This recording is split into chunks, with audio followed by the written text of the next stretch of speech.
Hey guys, it is Esti and Justin from Not For Long Media. If you like the video you're about to watch, be sure to like the video itself and subscribe to our channel. We really appreciate it.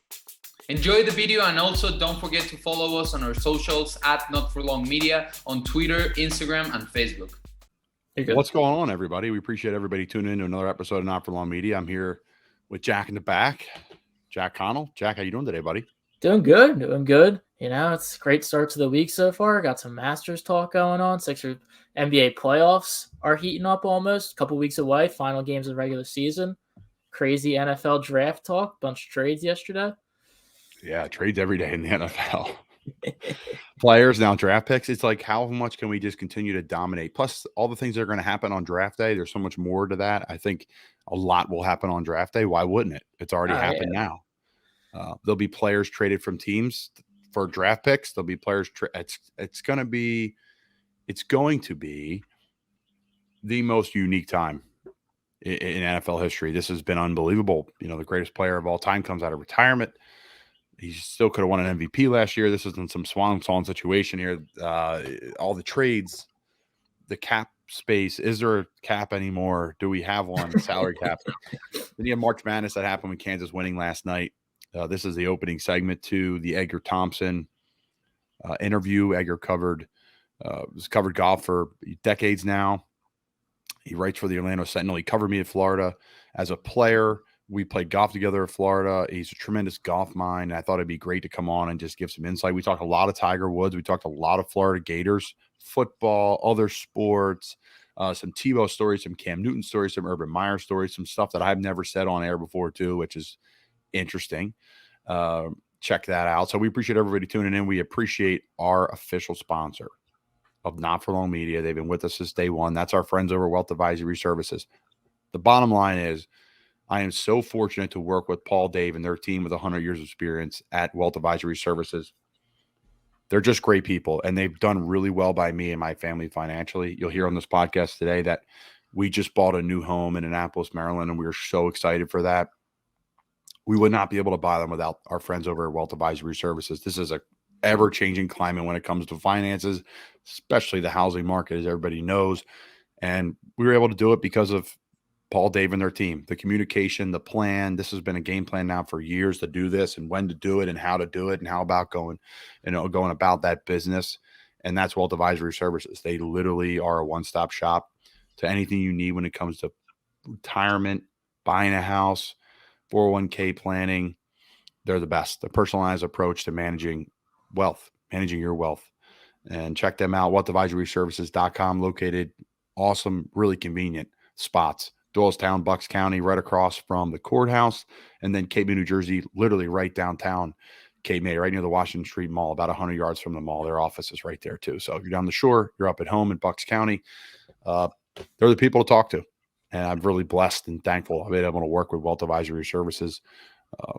They've done really well by me. So, Jack, what are your thoughts on the Sixers, man? I mean, we're talking about a lot today. You're heavily involved with the Sixers, all Philadelphia sports. But what do you think about the Sixers? Do they have enough juice to get it done? There's rumors about Doc Rivers now not being the right guy. What's going on? There was something that came out right as the podcast kind of went live that the Los Angeles Lakers and the Utah Jazz are looking at hiring Doc Rivers this offseason, which I don't know how that Doc Rivers also got traded from Boston to LA. So I don't know if they would trade him. He's getting fired if he wants to leave or what. I mean, Jake Fisher's a pretty reliable guy when it comes to this stuff, so it's not a crazy take out there. But I mean, the Sixers, I'm hoping it's just James Harden, Joel Embiid they know what they're capable of, and I feel like they're just trying to coast it both down the ways because Harden's had a lot of injury issues with his hamstring and stuff, and a couple scares, most notably against LA. I mean, Embiid obviously he's been very, very healthy this year, but is always just worried about his health and just making sure he's good. So I think honestly, it's just making sure they're comfortable, they got their chemistry, and just taking it a little bit easy until the postseason. I mean, this playoffs is going to be wild. It's probably the deepest the Eastern Conference has been since before the LeBron era. I mean, it's got to go way, way back. I mean, you look, the Nets are going to be the 7th or 8th seed, and they could potentially be the best team out of the East. I mean, because I was looking through, every matchup is going to be challenging between Miami, Boston, Toronto, Brooklyn, Milwaukee, any of the teams they could face are extremely very good basketball teams. So Doesn't sound good for the Sixers. It does not sound good for the Sixers. I think they had to make the move to move away from Ben Simmons. Obviously, Simmons hasn't even played yet for the Nets. he's out through the play-ins. So there's a chance he's done for the season. If Brooklyn loses like in the play-ins, he's done for the year. So it had to be made, right? The Sixers are a win now type situation mode. Embiid's in his prime. He's healthy. You got to go. You got to go. Doc Rivers may need our friends over at ProStar Sports Agency. 34 years in the NFL allows us to talk to client base and actual experiences at the negotiation table, representing some of the best players in the National Football League. We have negotiated hundreds of contracts, dozen with all 32 teams for every position on the field, from quarterback to long snapper to me, your third and fourth tight end.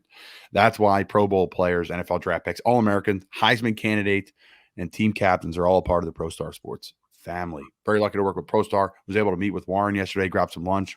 One of the three main agents there, ProStar Sports Agency. They're the best, professional. Warren's the type of guy goes out of his way to come down to meet for lunch and just talk about the game plan for the offseason, what's next off the field, NIL.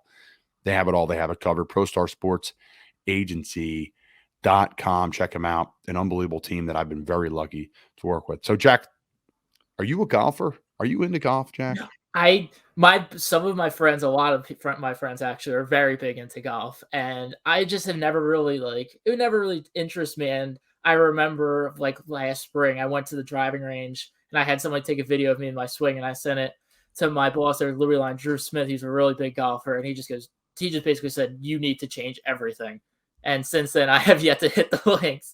But I mean, that's my one thing this year is just I'm probably going to be going to a lot of courses because we have a lot of really nice courses out here. Actually, the one that's actually right down from my house, there's a pretty famous photo of Michael Jordan, Charles Barkley, I think like Ron Jaworski and somebody else all golfing. Mike Schmidt, that was the fourth one. Mike Schmidt all golfing there together. So I assume if they're all golfing there, it's got to be a good course. So that's why I'm going to check out. There you go. Jack Connell, Jack in the back, the golfer. We'll get Jack into a little bit more. Do you watch a lot of golf? It's a tough thing to watch. It's fantastic to nap to. I'm so jacked for Sunday nap for the Masters. I have not. I've really not watched. We talk a lot about the Tiger tax, and I think I'm a pretty big victim of the Tiger. Like if Tiger's on, I'll switch the channel over for a few minutes while he's. But I mean, that's pretty much the extent of it, really. I mean, I played a couple of golf video games. Does that count? Hey, there you go. Back in the day, little Tiger Woods. The video game is literally called Tiger Woods. So I want to talk about our friends over at Fuel Hunt. This is a Philadelphia tough local product. Everybody wants to eat, but Fuel Hunt. Shout out to Drew and their team over there at Fuel Hunt. They've been on the podcast. Go check them out. If you're curious about this company, listen to our podcast with them. Drew and Joe is fantastic. They are just an awesome community. Our mission, their mission, we are the few. Family owned and operated. Fuel Hunt was founded with one mission: restore the dignity of hard work. I read this every week, guys, because it's just tremendous from what they do at Fuel Hunt. I love their product. That's the bottom line.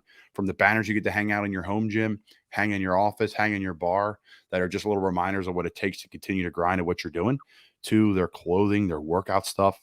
Fuel Hunt, they're the best. Went to school with Drew at Archbishop Wood. These guys are local people doing the right things for the right people. It's just an awesome community. Their t-shirts have cool designs.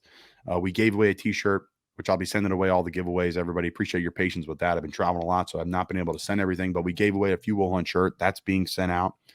So really excited to work with our team at Fuel Hunt and, have been blessed to do that. So everybody eats, but Fuel Hunt, and we appreciate your support.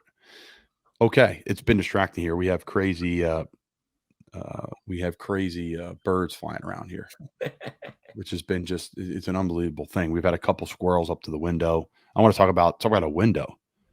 I want to talk about the window to pull up and get a drink from at Shots and Giggles when you're in Key West, Florida.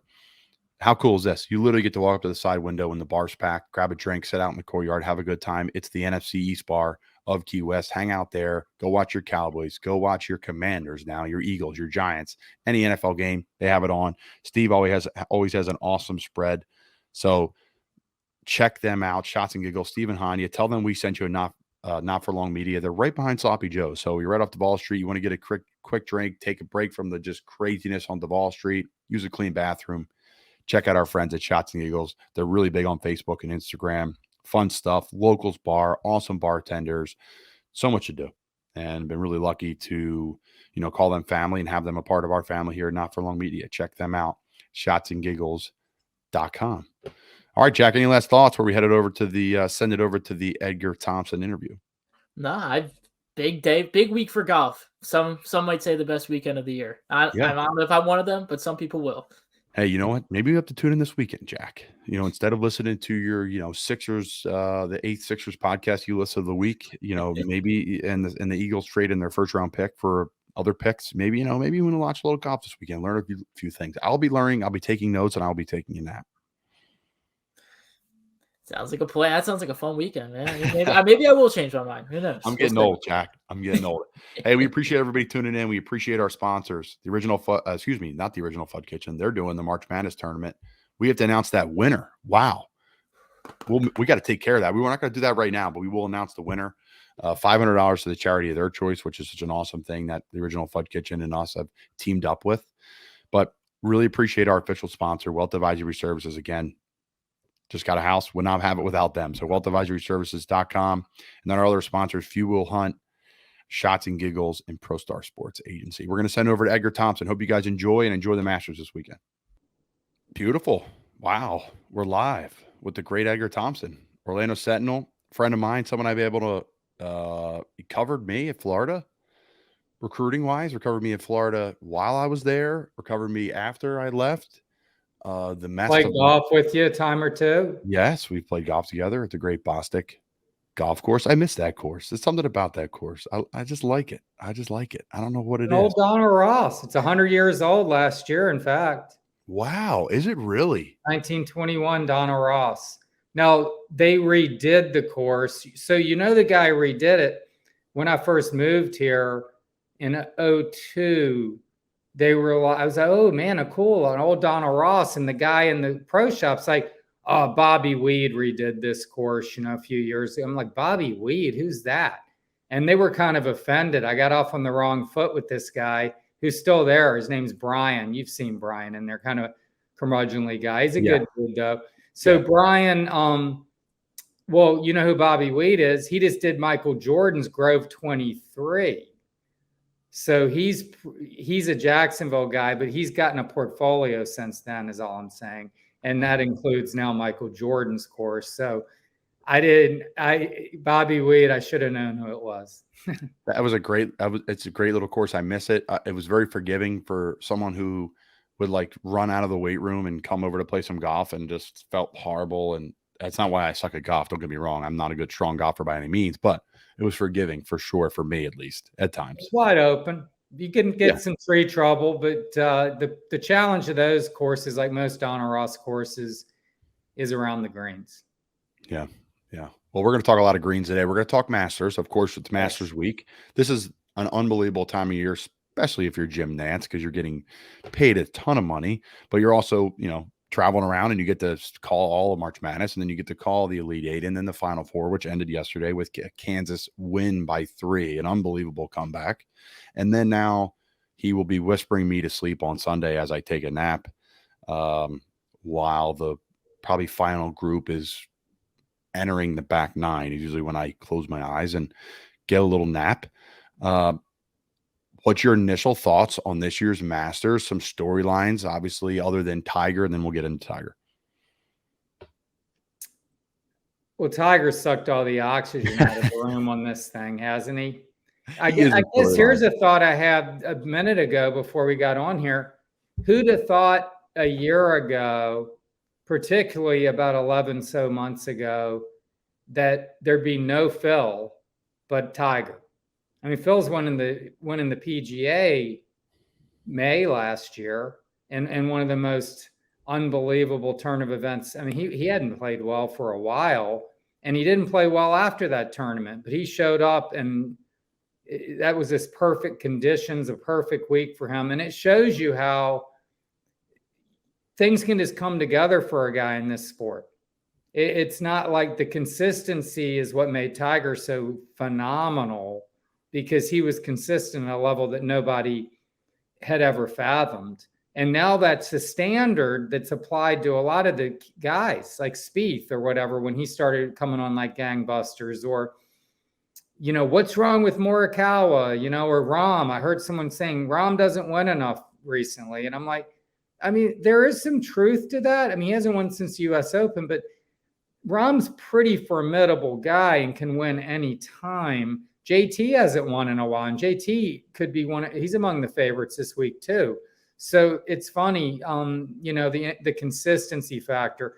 But Phil not playing this week because of all the controversy. We don't even know if he's suspended or not or what's going on. And then Tiger could be playing. So kind of a crazy storyline. But they're just a ton of players, man. The A list of players right now, Colin, is considerable. And it could be one of many guys. Who is the favorite? I don't even know who you would say. It's unique, and we're going to get back to favorites, and we're going to get back to the stars and the star power in the game of golf. Obviously, Tiger is the main star, is the star. He's not even the Tom Brady, because he's 10 times the power of Tom Brady. He really is, because we're talking just a singular sport. They're two different things. It's apples to elephants. But is it safe to say our world has become, well, Jon Rahm hasn't won a lot lately because we've been spoiled by such great champions like a Michael Jordan or a Tom Brady or a Tiger Woods or a Peyton Manning, someone who's like elite of the elite, and they win and they're just dominant constantly, but it's really not the norm. So if there's the tick below a superstar to a star, it's almost like there's a problem with them. Do you see that in golf and sports? You've been covering sports forever. You see it in so many different sports, but I see it a ton. I think people need to see it right now. They need to see a consistency. People are being compared to the all-time greats 3-4 years into their careers. Oh, well, Tiger, again, as I said, is set a standard that's no one had ever imagined possible, and now everyone's held to. So just a few quick examples of Tiger's dominance I love to share with people because I think he's the most dominant athlete in my lifetime, and I'm 56 now, right? I just had a birthday. And so I've been watching sports since 74, 5. That was my NCAA championship I've watched every year since 1977. And it was North Carolina, in fact, losing to Marquette, and a pretty shocking result. And so I've been around the sports a lot. Tiger's the most dominant athlete of my lifetime. And it's because he's in a sport where consistency and dominance at this level is just unheard of. The guy didn't miss a cut for 8 years. Okay. That's to a golfer, a professional golfer. If you said that to them, they'd be like, that's the thing about Tiger that stands out the most. The Varden Trophy is awarded to scoring average leader for the year, right? Since 1947, it's been awarded. Tiger has 8 of the top 9 scoring averages of all time. The number 8 is Greg Norman, tied with Tiger. So he has the top 7, plus he's tied for 8. He held all the scoring records at the majors simultaneously. He held all the championship trophies simultaneously. He won 5 consecutive starts 3 different times in his career. Hogan did it 1 time. Nelson did it once. He had that 11 in a row streak. Tiger, I think's best was like maybe 7 or 8 starts.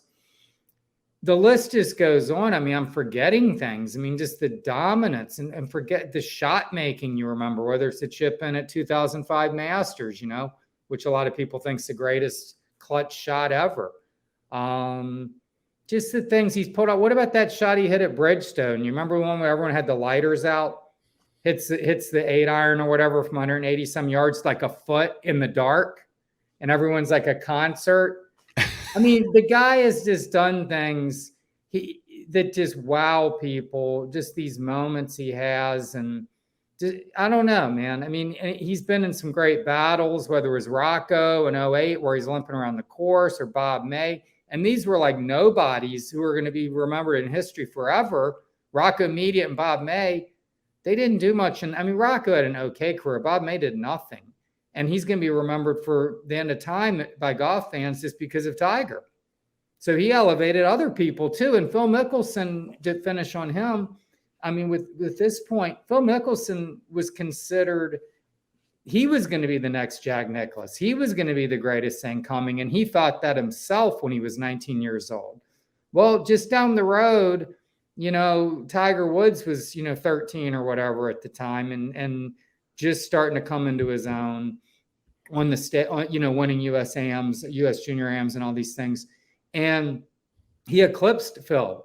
But the difference with Phil is Phil went to work because Phil was known as being a little bit over-reliant on his ability and his work ethic.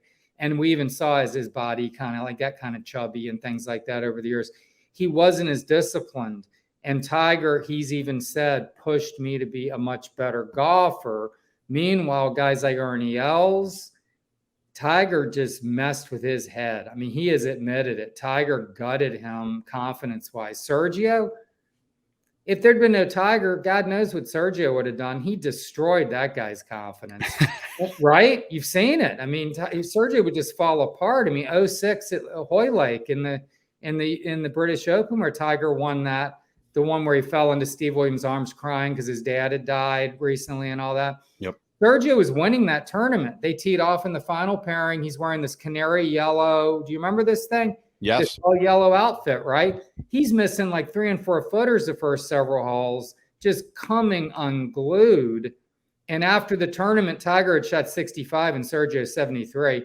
He texted his friends famously, "I just killed Tweety Bird."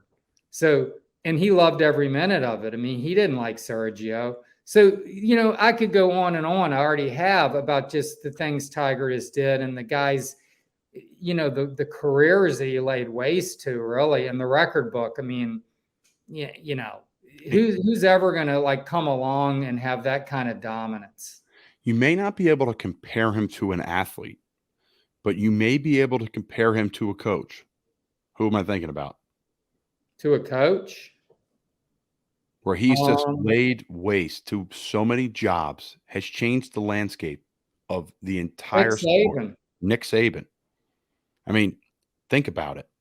I thought you were talking about Belichick at first because of your NFL, but then I'm like, oh yeah, Saban. Sure. I mean, of course, Coach Belichick. You got to respect that. But Saban is the one, man. Saban has how many jobs has he eliminated? All because of some doctors in Miami that would not pass Drew Brees on a shoulder issue. Right? Nick Saban's still coaching in the NFL. We all know the power of the quarterback and how that affects jobs and what happened. That was a great staff in Miami. Go back to that staff. Will Muschamp was on that staff. But Kirby Smart. Yep. That staff was really good. But Dan Quinn was coaching D-line. Yep. DQ, the great DQ. I love that man. But I think you know what? We're going in a different direction, but I think Jason Garrett coaching quarterbacks. Yeah. Anybody else? I'm not looking at. I covered the Dolphins for right after that happened for 3-4 years. Yeah, I mean, if that Nick Saban is probably the closest thing to the terror, right? We're not saying Michael Jordan's not the greatest hooper of all time, or getting the LeBron talk, or talking Coach Belichick, or whatever that may be. It's all respect to all the greats, but I'm saying when you want to talk about getting people fired, messed up mentally, absolutely just wreaking havoc. He comes to the SEC West after winning a national championship at LSU, then going to the NFL, now coming back to Alabama, a perfect storm, and has literally, think about the coaches the whole SEC West. He's made a lot of people money, I'll tell you that. He's lost a lot of people jobs, but those payouts are massive. So he's really got a lot of people paid.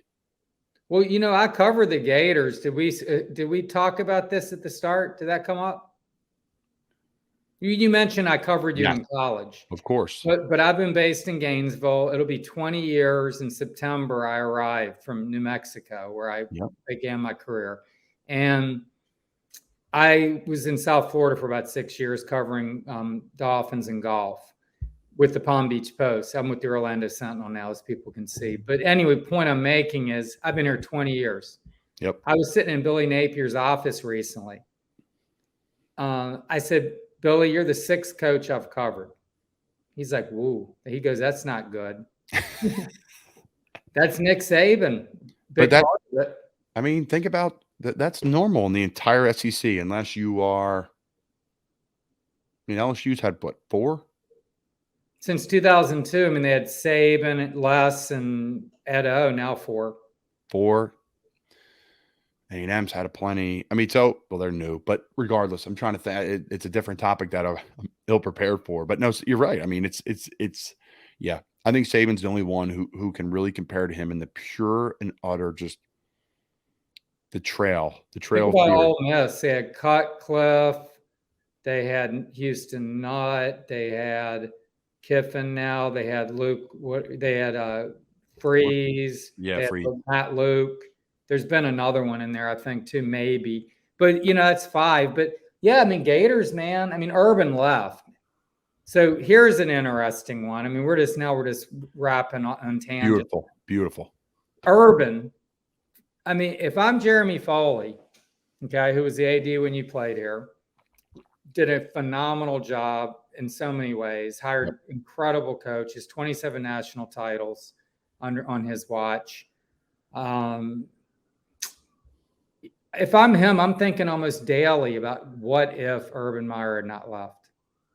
Think about that. What if Urban Meyer hadn't left in 2010 and had kept his act together and wasn't like had his issues? Well, just think about if Cam Newton doesn't take that laptop. Yeah. So, yeah, Urban, Cam stays. I always say this. If Cam doesn't take that laptop, I probably do not go to University of Florida. I don't meet my wife. My life is a completely different direction. Now we're buying a house in Annapolis, Maryland.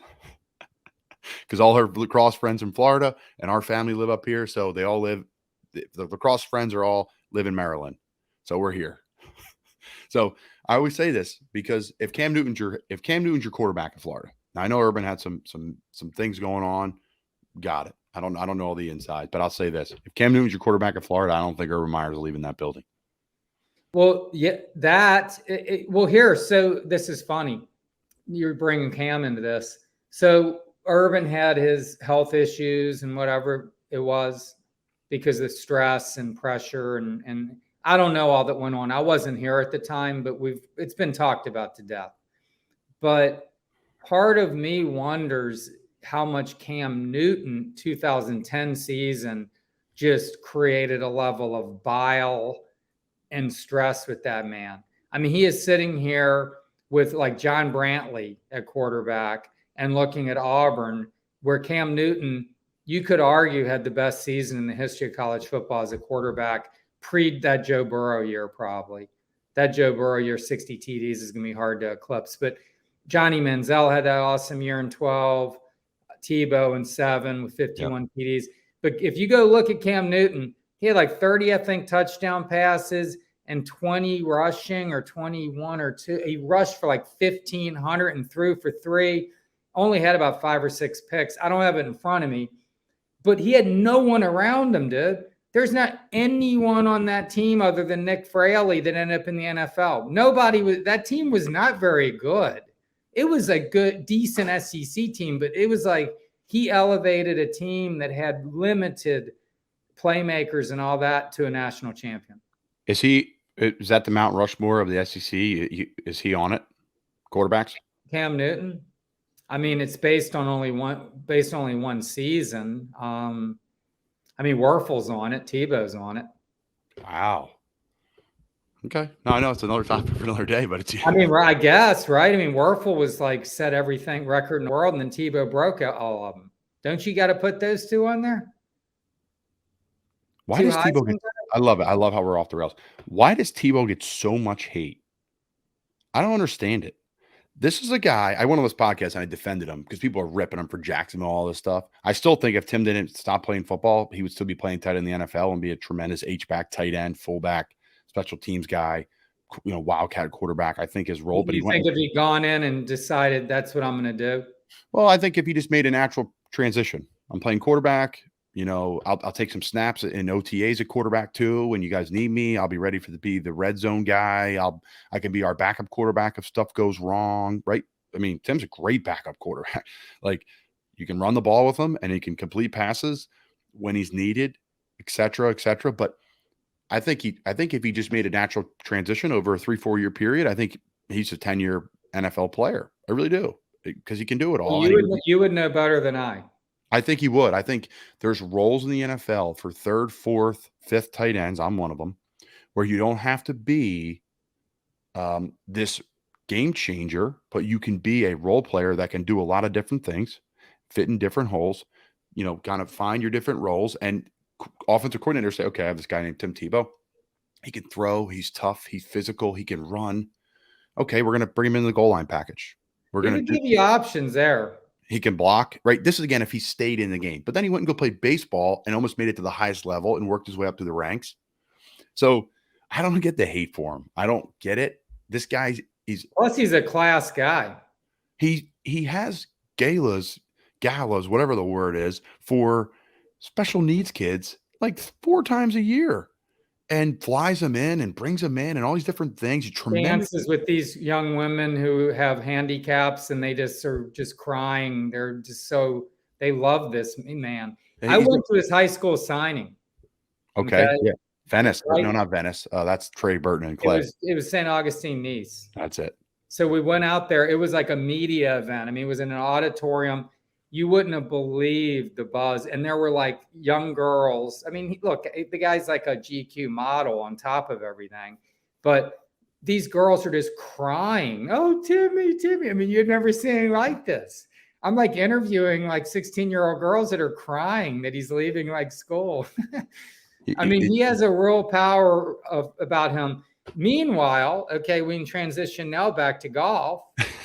Tiger Woods is as popular as any athlete there is.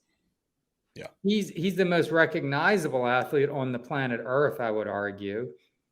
And his Hall of Fame induction, which I was at, and we can discuss to a degree, I found wonderful and very endearing, even though a lot of the media were like, yeah, they didn't believe it or thought he was like hyperbole and exaggerations. I mean, the cynicism in my job sometimes can be a little overbearing, but Tiger has a history of stuff that isn't so great. I mean, we don't need to go through it all, but a lot of things that happened while he was a family man or supposed to be, who had young children, an adoring wife, were not really are hard to like, they're hard to accept.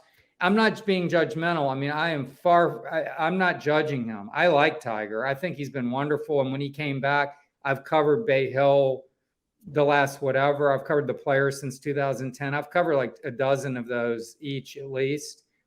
And to see his evolution from like 10, 11 to now, I mean, he's great. You stand in front of him, he's engaging. He couldn't be nicer. And he always talks. He could shoot 80. He could shoot 80 and talk to you. Phil won't talk to you if he's just doesn't play up to his standard. But the point I'm making, he's a decent guy to deal with. But he didn't like behave great, and whatever the reasons are. But meanwhile, Tim Tebow, he didn't do any of that kind of stuff. He's like you said, he's having galas for handicapped children. He's helping babies in the Philippines, and people hate the guy.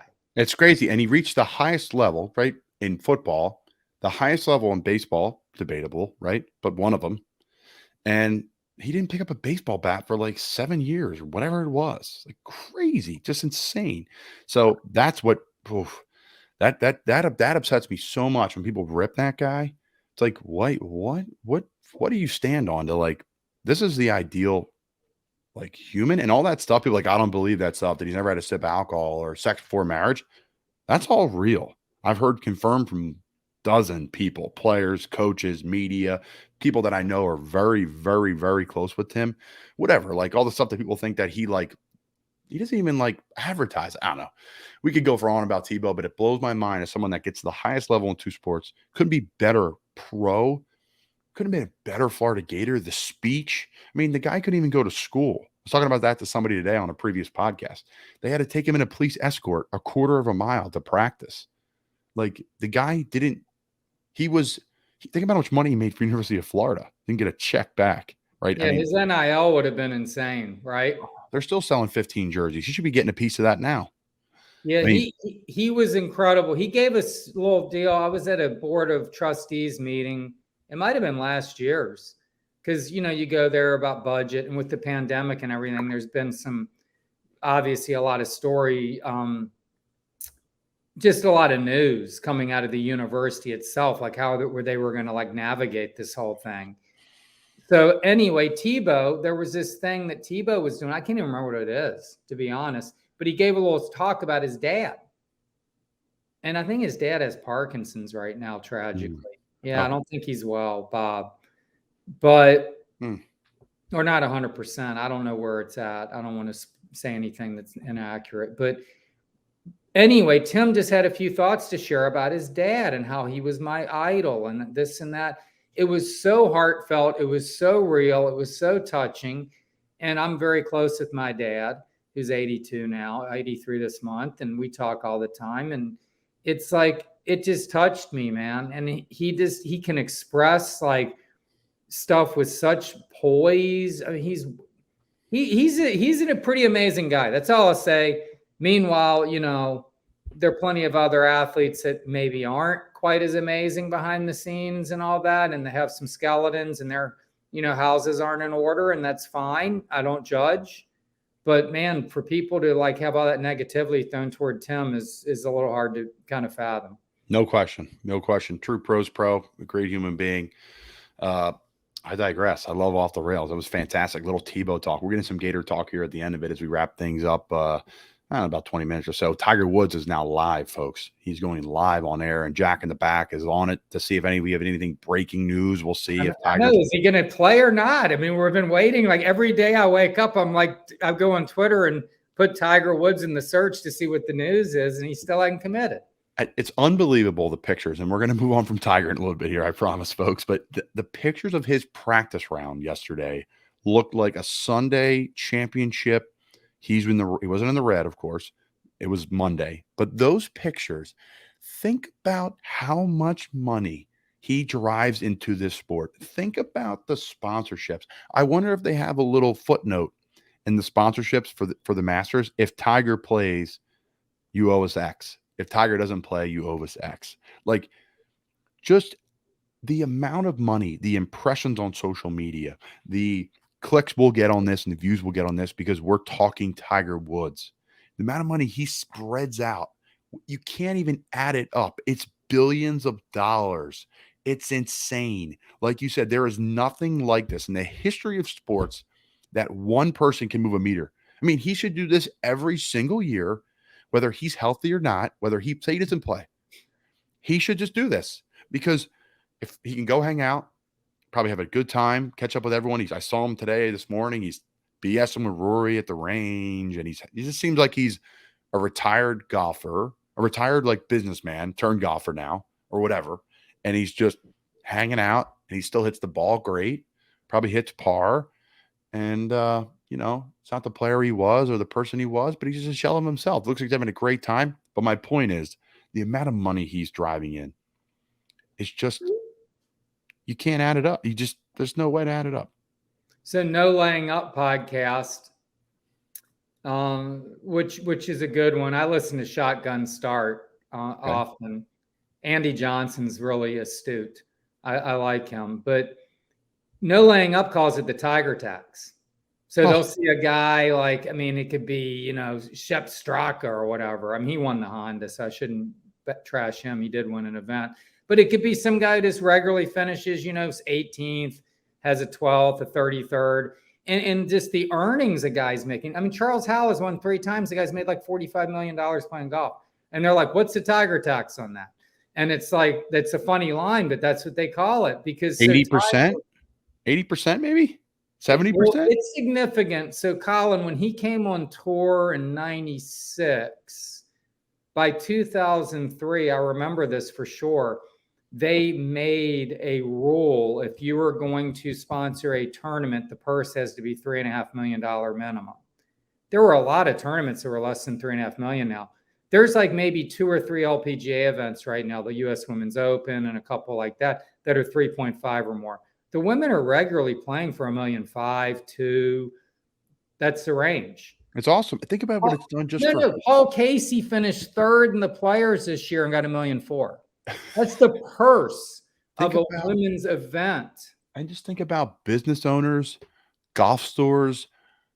When he won the Masters a couple of years ago, he was talking about a breath of air through just everyone's like, thank you. If you own a golf store or if you own a course and it's a public course in wherever, Missouri, whatever, it doesn't matter where it is. You're like, thank you. This summer, we're going to have record numbers now. Yeah, no, that's true. He infuses so much energy into the sport. Now, like I've said, so I've covered some pretty epic little Tiger events. I'd missed it most of his career at its peak. I mean, all of it. I'd never covered any of his peak events. So I was with the Sentinel in 12-ish, late 12. So I didn't do 13 for whatever reason. I think just, the Gators basketball team was making a run. I spent like 12 days in Texas or whatever. And so I missed Bay Hill. He won that one. So I didn't get to see that, but I did cover the Players that May. And that was one where he and Sergio had their spat. You talk about moving the needle, man. That was some exciting, fun stuff. And he won that year. Then he had all the injuries. So a lot of that time, he wasn't really around the game. He came back in 18 to Bay Hill. You wouldn't have believed the crowds, man. It set records. They don't give numbers at these tournaments. It was 10 deep between the tee boxes, man. I mean, you're like walking between holes and they're, 5, 10 deep, people hanging over each other. I don't know what people do with this stuff. They get like a snippet of video of Tiger. I guess they put it on their social media or whatever. I mean, cherishing it. I don't know what they do with it.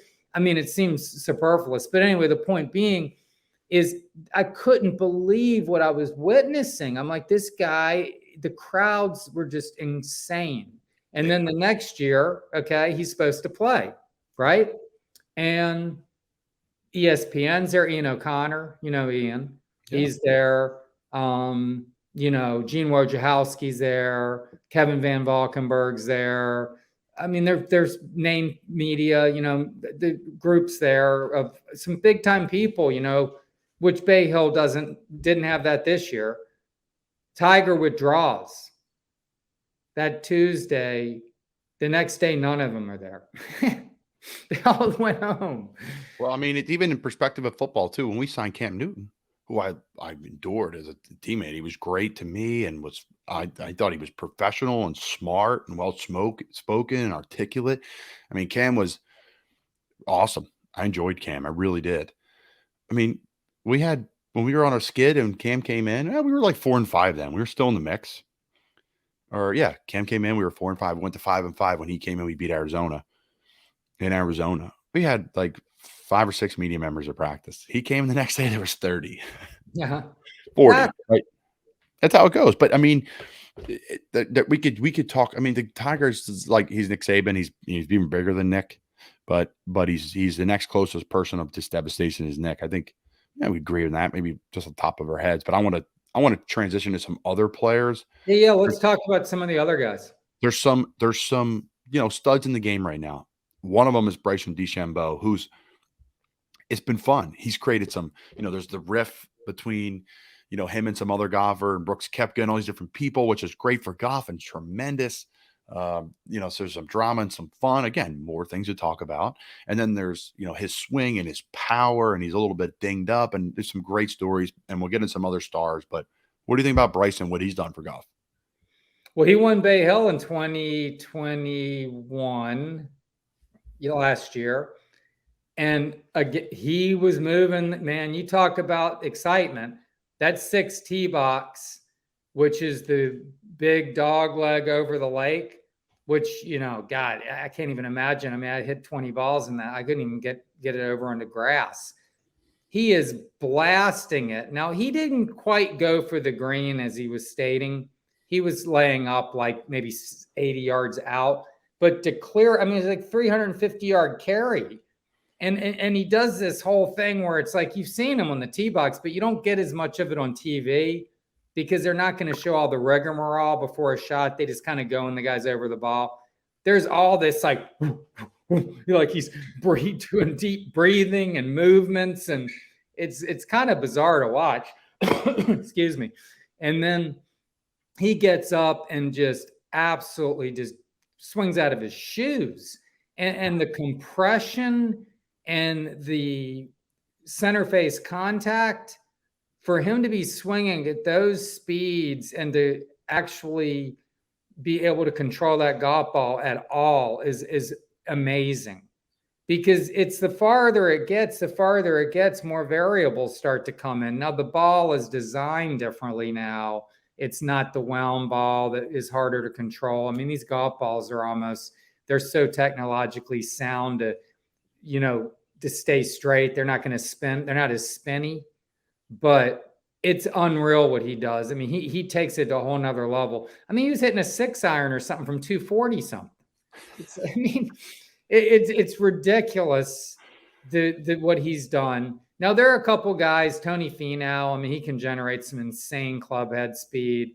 There are a few of them. I mean, and some of these, DJ and Brooks and Rory's swing is a work of art. And for his size, he hits it as far as anyone ever has. He might be the best driver of the golf ball ever, Rory. Interesting. Power, accuracy. Greg Norman's always been kind of the gold standard. He was doing it with Persimmon, where there was a sweet spot about that big. But yeah, I mean, Bryson's taken the game to a whole different place. Now, though, we are starting to see the wear and tear of it. Hand injury, back, hip. Labrum. And he's like, his training's ridiculous. I mean, he's just swinging out of his shoes one time after another. To me, the neck looks like the part of his body that is like, I mean, when he swings, I'm looking at his neck. I'm like, geez, dude, that makes my neck hurt. He's living fast, man. He's like the live fast golfer. Like we'll see how if he can stay healthy, right? He can play forever, but can your body withstand it? Can your joints withstand it? But here's the thing, Colin. I mean, I don't have it in front of me. I'm going to look right now. Bryson De Chambeau won like 4 or 5 times in 2018. Maybe not 4. I think it was 4. I think he won 4 times in 2018, man. And then he did this. It's like, hold on, you won 4 times, and why are you changing everything? He does have that smartest guy in the room kind of thing that can rub a little wrong. I mean, even with the media, it's one reason the media kind of give him a rough ride. He won 3 times in 2018, and then he won once in the next year. So he wins 4 times in, 15 months, let's say. And then he's like, okay, I'm going to change everything. That's pretty good consistency to go change it all. It was a big risk. So we got breaking news from Jack in the Back. Quote, Tiger feels he's playing as of right now, and he's going to see how it goes tomorrow. Okay. So hook, line, and sinker for the media for the monster of the Tiger tax as things go on. So it's great work out of Jack in the Back being dialed in on what's going on. So Tiger, as of right now, is in. We're going to continue to go and talk about some other golfers here. I'm going to read you this. The weather's going to be challenging, Colin. A little slippery. It's going to be really wet, and it's starting to get chilly later in the week. In fact, Gainesville, man, it's going to be in the 40s Sunday and Monday nights. Oh, so wow. Augusta's 5 hours, 5.5 up the road. So you're talking like it's going to be brisk on the weekend there. And, you got a couple dings. I know you've had the foot issues. I got an ankle that some days that I dislocated when I was 25 that I always will brace it when I work out or whatever, golf.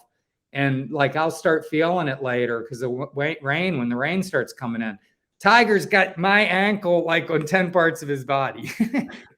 Who's been built through for the this ringer. weather? Is there a golfer that could be built for this weather? Probably a past champion, someone that's good around the greens. This could be an opportunity for Jordan Spieth maybe to come back on. I know he's a hot pick because he's won there. Jordan's kind of a fan favorite. He's not playing well right now. But he's not playing well, right? So he's still a fan favorite because he has done some good things on that course. He's done some bad things on that course. But who would be that comes to mind? A veteran golfer that would probably handle that weather better than most. So I was at the Players, and the Players was miserable this year. I love the Players because I know that course like the back of my hand. I love walking and following holes. Great course. Great time. It's awesome, and it's easy to get around. Well, I didn't watch a hole this year because the weather was brutal. It rained and rained and rained, and it was freezing cold, and it was just nasty. I went out and watched like guys on 18 one day. I think it was Sunday, and I'm like, okay, I'm gonna go walk 9. And I mean, after watching like 3 groups come through, I'm like, I went back in the media center and got a coffee. I'm just like, I'm not doing this. I've seen enough golf in my lifetime. So anyway, Justin Thomas that Saturday playing in like 25 to 30 with gusts pushing 40, shot 69 and hit an array of shots. It was a shot-making clinic. Bubba Watson actually shot 68. So, and Bubba's a 2-time Masters champion.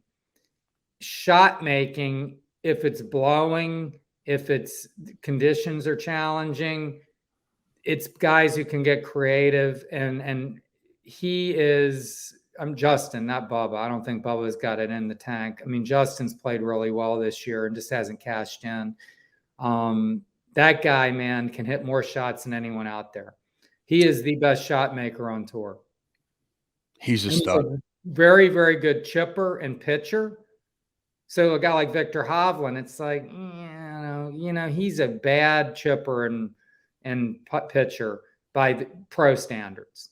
But the guy who's dominant, Scotty Scheffler is the hottest player on earth. Yep. I mean, the guy hadn't won a tournament and then won Phoenix, Bay Hill, which I covered, and then won the match play. And it was like, he's the hottest player going. I mean, he doesn't have a lot of experience at the Masters, which does play a role a lot of the time, but not always. John Rahm, obviously, is terrific. And John Rahm just drives the golf ball better than anyone. And that plays a big role. I mean, Rory, as I said, is a great driver of the ball. There's so much scar tissue there, and he's not a strong putter. And that's really JT's problem. His putting has gone backwards. He used to be a pretty good putter, but his iron play, his ability around the greens, and the fact he has Bones on the bag, Phil Mickelson's ex-caddy, Bones Mackay, he's been there on the bag of 3 Masters, you know, green jackets with Phil. He knows those greens like nobody. Could help JT this week. I'm not saying he's the guy who's going to win. I'm just saying he's a guy, if the weather, there's a lot of factors that could point to him. What about Brooks? I mean, Brooks has been playing well. He's got that mentality, but I will say this, when Brooks has been in the mix in the last couple of years, he could have beaten Tiger in 19. He was right there. He missed putts down the stretch. He's really hasn't closed that well late in majors. Phil took him apart at Kiowa last year, kind of messed with his head. You know, and he was hitting shots, man, that Brooks couldn't duplicate. I mean, Phil hit that 7-iron, maybe on 10. It's like 155 into a stiff wind. He hit a beautiful 7-iron little punch to like 8 feet. Brooks just ballooned one into the bunker and made double or whatever. The point being, Brooks hasn't really shown that closing ability that was like otherworldly there for a couple of years when he was stringing majors together at an incredible pace. You know, DJ I like this week maybe. He started finding his game at the match play and was playing better again because he went off the rails last year. I don't know what happened to DJ. Is there a sleeper pick that you like this week? Are there some people towards the bottom of the rankings that you're saying, you know, I like their game this week in the weather, give or take? God. I'll tell you who's playing really well is Matt Fitzpatrick. He's been playing really well. And he and Scheffler had like a 6-hole playoff, if you recall. So he could have beaten Scheffler at match play. But he had lost to Scheffler previously, which is weird how this match play round robin, but that's a whole nother story. But yeah, Matt Fitzpatrick's played really well. You know, you're looking at ball like tee to green. Like if you look at those strokes gained, tee to green. I think it's Morikawa, JT, Fitzpatrick, Joaquin Niemann, and maybe Scheffler.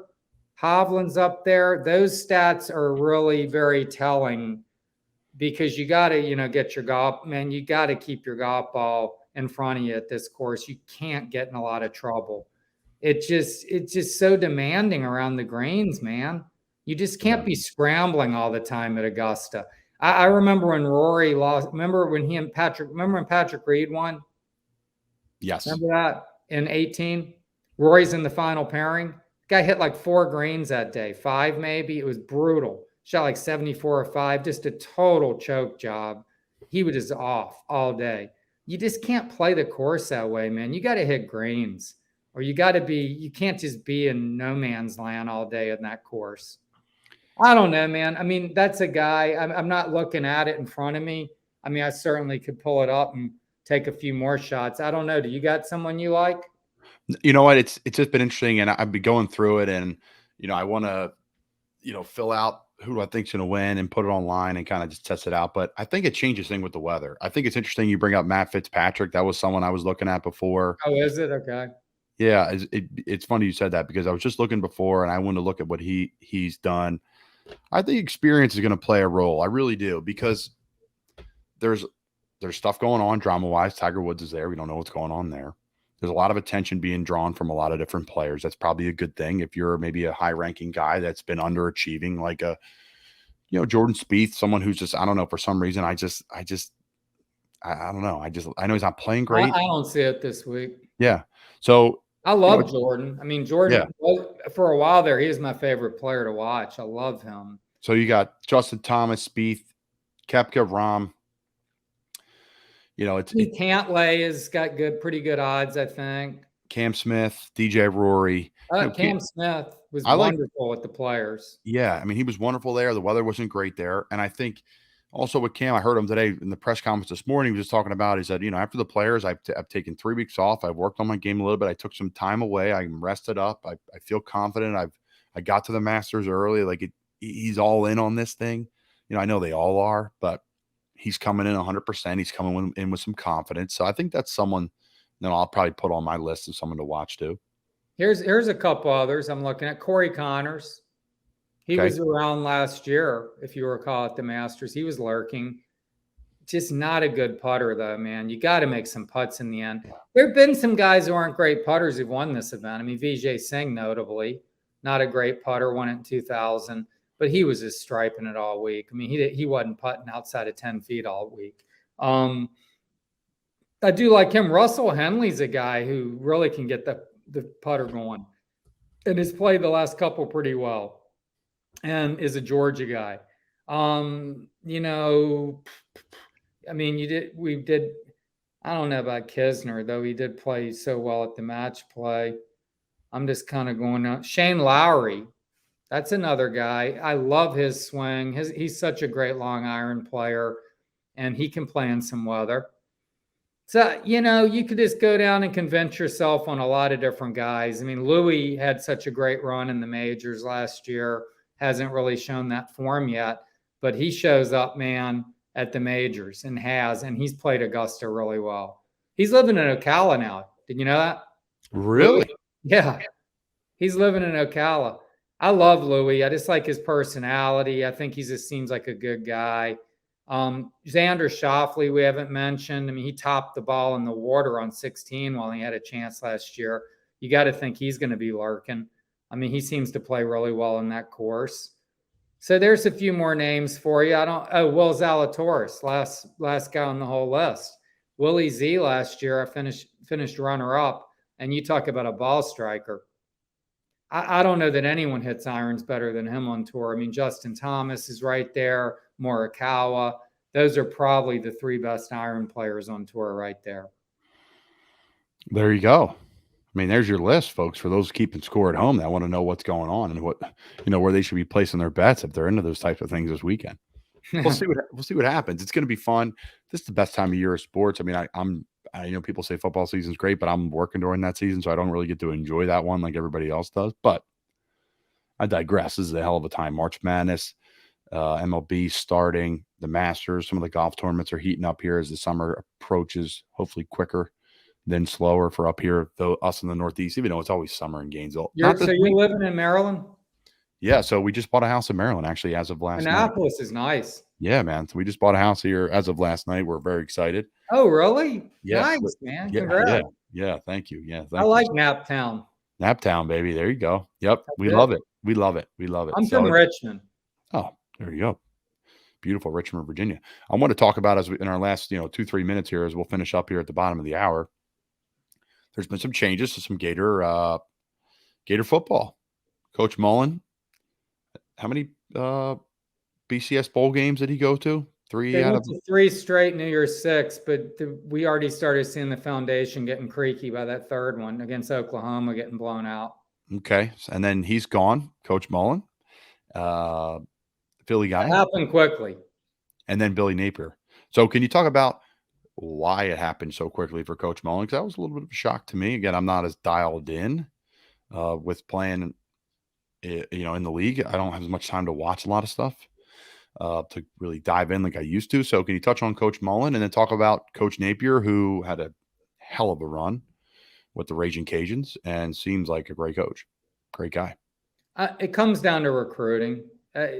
Dan was not as invested in that aspect of the program as you got to be in this day and age, with sharks like Nick Saban, Jimbo Fisher now at A&M, Kirby up there in Georgia. My God, these guys accrue 5-stars like I've never seen. And now you got Brian Kelly in the mix, who had to recruit a certain player in Notre Dame and did really well there. So he's another one I think is that people aren't really talking out a lot about at LSU. Oh, it's a great hire. Great hire. He's a brilliant coach. And then you got Dabo coming in, dipping his toe in Florida and taking top guys. You got Ryan Day doing it. I mean, Lincoln Riley got a top 10 guy out of Florida last year. And, he'll still come here and get some guys, I assume, or a guy, maybe one like top guy who wants to play in that offense. Yep. Go out to Southern California and go to school, right? Not a bad little scene out there. So, yeah, there's very, very competitive landscape in the SEC. And I think that Dan tended to be a little laissez-faire about recruiting. And the apparatus wasn't as organized as it needs to be. And I think that his ability to X and O and scheme and play call and develop quarterbacks and develop talent just in general, which they did in Mississippi State very, very well.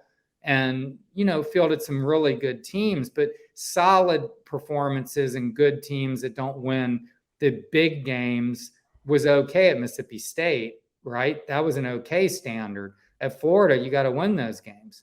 So things just got really contentious at the end. Fans wanted him gone. It just got ugly. And I don't know what happened. It seemed almost apathetic about the whole thing by the end. And Scott Strickland made a bold move, got rid of a guy that he had worked with at Mississippi State and brought here and moved on and hired Billy Napier, targeted him immediately. One guy targeted, boom, got him. So he liked Billy from the start. Billy executed a pretty, I don't want to say a turnaround. I mean, he just built Louisiana into a very, very strong program and a dominant Sun Belt Conference team, but a very good program. And now he's here with real resources, real commitment, and a brand that he can recruit to. So it's going to be very interesting. He has an amazing organization under him. They have like 60 people in this damn thing. Right? I saw. That's what's it's unbelievable. The commitment they've made to this program and to this is unbelievable. The financial commitment and just the personnel commitment. So Billy was at Clemson under Dabo, and was let go and went for a year, 2011, as an analyst at Alabama. And it was an eye-opening, world-changing experience. He's like, okay, so this is how it works. He walked into that building. He had been at a staff where there were 9 coaches, 9 assistants. You had a couple grad assistants. You had a high school relations guy. And that was about it. Your staff, you had a recruiting coordinator, was like your DB's coach or whatever, your O-line coach, right? Yep.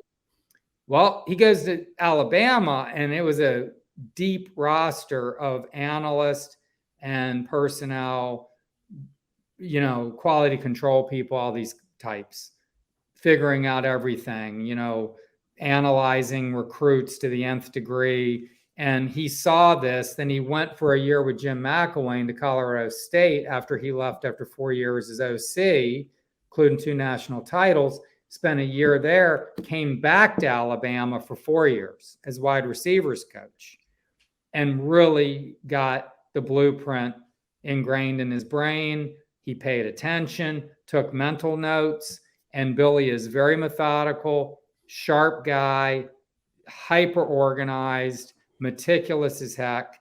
And he saw the blueprint from there, and then began his coaching journey. And here we are at Florida, and he's taking the Saban blueprint, which everybody's copying and everyone's trying to emulate. Kirby's done it at Georgia. Jimbo's doing it at A&M. Billy's trying to do it now here at Florida. Others have tried and failed. Muschamp was a disciple of Saban. McElwain was a disciple of Saban to a lesser degree. I mean, he worked with the man 4 years, certainly had ideas. They weren't able to implement it, but they weren't doing it at the level Billy is or with the level of commitment Billy has, which includes this spring. I think June 30th is the target date for players to be able to move in to the new state-of-the-art $85 million standalone practice facility.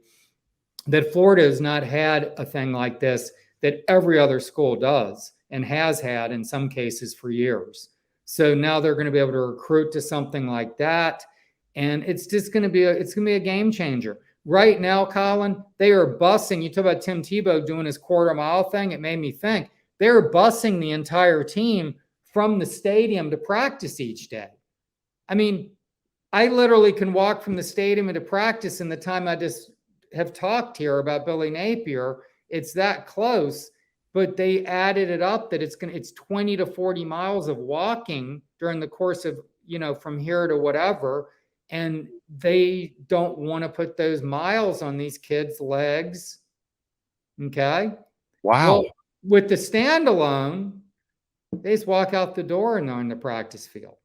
So it's going to just make efficiency and things like that so much easier. It's going to be a game changer. We'll see if Billy can capitalize, because the Gators are way behind, man. The talent gap is significant right now. They have questions and holes everywhere. And we don't need to go down the whole roster. We can do that on another podcast one day leading up to the season. But he has a Herculean task ahead of him. But he seems like he's the guy for the job. He doesn't seem easily flustered, and he seems to have a plan, believe in the plan, and he's going to execute the plan that he envisions. We'll see if it works. There it is. There's the Edgar Thompson overview of Florida football. That's tremendous. It's tremendous. We'll see where it goes. Obviously, I think it's the best college football environment in the country. It's not 100,000 plus at Michigan and Penn State, but it's a tremendous place when things are rolling. I was very blessed to be a part of it, and I'm a fan. And even though I didn't want to be when I got medically disqualified, it took me some real dark years there. I did not like going back to Gainesville. My wife was there, but I am now a fan, a proud alum, and I'm back and I'm all in. So, Edgar, we really appreciate all your talk, all your help today. Excuse me. Just talking the truth about what's going to go down at the Masters. We appreciate it. We'll see what happens. We gave a bunch of names out there, folks, for those that are listening, but hey, that's how it goes. You can go down the list and convince yourself, just like Edgar said. So Edgar Thompson, sure. Orlando Sentinel, appreciate Thanks you joining for us. having me, Colin. Thank you.